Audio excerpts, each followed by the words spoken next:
جس معاشرے میں حیا و غیرت ختم ہو جائے وہ معاشرہ تباہ و برباد ہو جاتا ہے۔ ناظرین کرام، آج میں وطنی عزیز کی بات کروں گا جس کو اسلامی جمہوریہ پاکستان کہتے ہیں۔ اس کو حاصل کرنے کا مقصد یہ تھا یہاں اسلامی اصولوں کو اپنایا جا سکے، لیکن بدقسمتی سے ابھی تک یہاں اسلام کا نفاذ نہیں ہو سکا۔ اس کی ایک وجہ ہے، اس کی وجہ یہ ہے یہاں پر کچھ گندے لوگ ہیں جو اپنے ذاتی مفاد کو قومی مفاد پر ترجیح دیتے ہیں۔ ان کا مقصد اسلام اور پاکستان کو بدنام کرنے کے ساتھ ساتھ ہمارے معاشرے کو گندا کرنا ہے۔ یہ لوگ مختلف چہروں میں چھپے ہیں، کبھی میرا جسم میری مرضی کا نعرہ لگا کر سڑکوں پر نکلتے ہیں، کبھی سوشل میڈیا کا استعمال کر کے ہماری نوجوان نسل اور معاشرے کو تباہ کرنے کی کوشش کرتے ہیں۔ جی ہاں دوستو، آپ صحیح سمجھے، میں اس خبیث کے بارے میں بات کر رہا ہوں جس کو وقار زکا کہتے ہیں۔ یہ انتہائی خبیث اور بے غیرت آدمی ہے۔ یہ لائیو کال پر لڑکیوں کے ساتھ کیسی کیسی باتیں کر رہا ہے، آپ بھی سماعت فرمائیں۔ عمران خان صاحب کی سیکشل پرفارمنس آپ کے پہلے ہسبینڈ سے اچھی تھی یا بری؟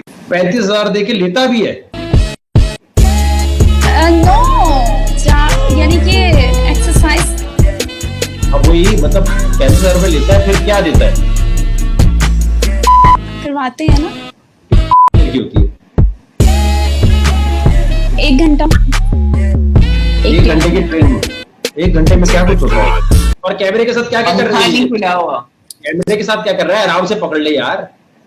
ناظرین، آپ نے دیکھا یہ بے غیرت آدمی کس طرح کی باتیں کر رہا ہے، یہ نوجوان نسل کو کس طرف لے جا رہا ہے۔ اور حیرت کی بات یہ ہے کہ یہ اس کو فریڈم آف سپیچ کہتا ہے۔ میں لعنت بیچتا ہوں، بلکہ ہر محب وطن اور باحیا انسان اس کے اس عمل پر لعنت بیچتا ہے۔ اور مجھے حیرت ہے کہ ابھی تک کسی نے اس پر ایکشن نہیں لیا اور سب خاموش تماشائی بنے بیٹھے ہیں۔ میں یہ واضح کرتا ہوں، اگر آج اس پر ایکشن نہ لیا تو کل کوئی اور اٹھے گا جو اس سے بھی آگے ہوگا، اس وقت ہمارے ہاتھ کچھ بھی نہیں آئے گا۔ میرے پاکستانیوں، اس وقار زکا نامی بے غیرت کے خلاف سوشل میڈیا پر مہم چلاؤ کہ اس کا بائیکاٹ کیا جائے، تاکہ آئندہ کسی میں ہمت نہ ہو کہ وہ ہمارے معاشرے کو تباہ کر سکے۔ دوستو، اس ویڈیو کو زیادہ سے زیادہ شیئر کرو تاکہ وقار زکا کی اصلیت سب کے سامنے آ جائے اور ہماری نوجوان نسل اس سے بچ سکے۔